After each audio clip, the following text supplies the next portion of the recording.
Good morning and welcome to the Canon Chancellor's Spare Bedroom. This time with a message for Good Friday.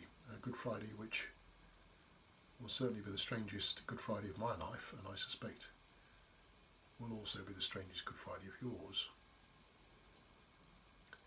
I've always thought that Good Friday is the one day of the year when you can be really quite legitimately miserable in church. And the one thing that I've always loved about the liturgy of the day that we would have celebrated at 10 o'clock on Good Friday at Truro Cathedral is the sheer simplicity of that service. Not only the words used, but also the silence. Not only the silence, but also some of the very evocative music that is used in that service. It's not a time for jokes, it's not really a time for any kind of hilarity. It's a very serious time, as we remember that at the centre of this day that we strangely call good lies the death of an innocent man killed in a barbaric way, and killed really for little or no reason.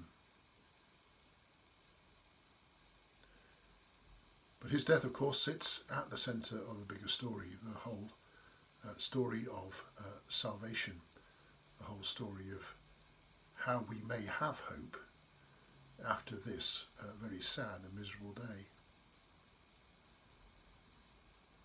If you speak in terms of metaphor rather than in terms of literally, then if we go right back to the idea of Adam's sin in the Garden of Eden, then that's the moment when the world made perfect becomes cracked and broken.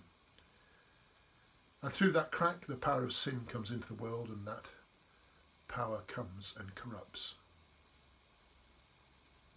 In the end, when people had failed to listen to the patriarchs and failed to listen to the prophets, God's solution to that crisis was to come himself as Jesus Christ, and to live out a life as we should live our lives, and in the end to give his life for us, so that power of sin might be quashed and taken away once for all. But of course we know that despite that, despite the promise that his death offers the great hope that in the end good will triumph, then the story even then is not complete. And as we wait again for his return and for all to be put right and for this creation to be again all that it was meant to be, then we live between the times.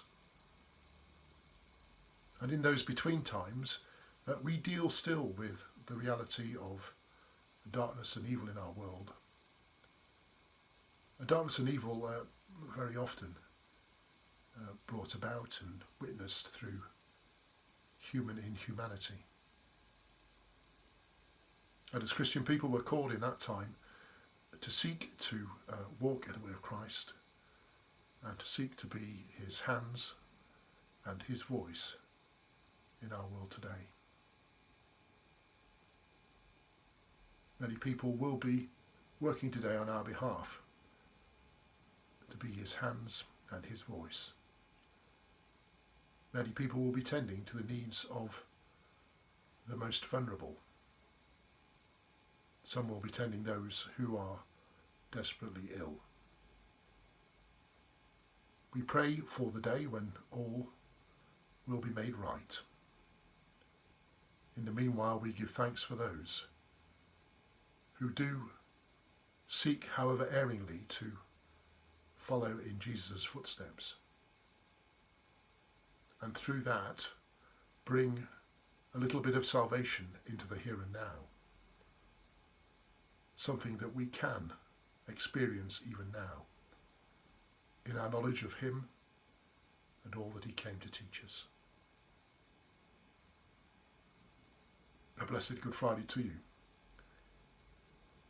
We look forward to the day of resurrection, as we look forward to the day of restoration, when our creation may be whole once again.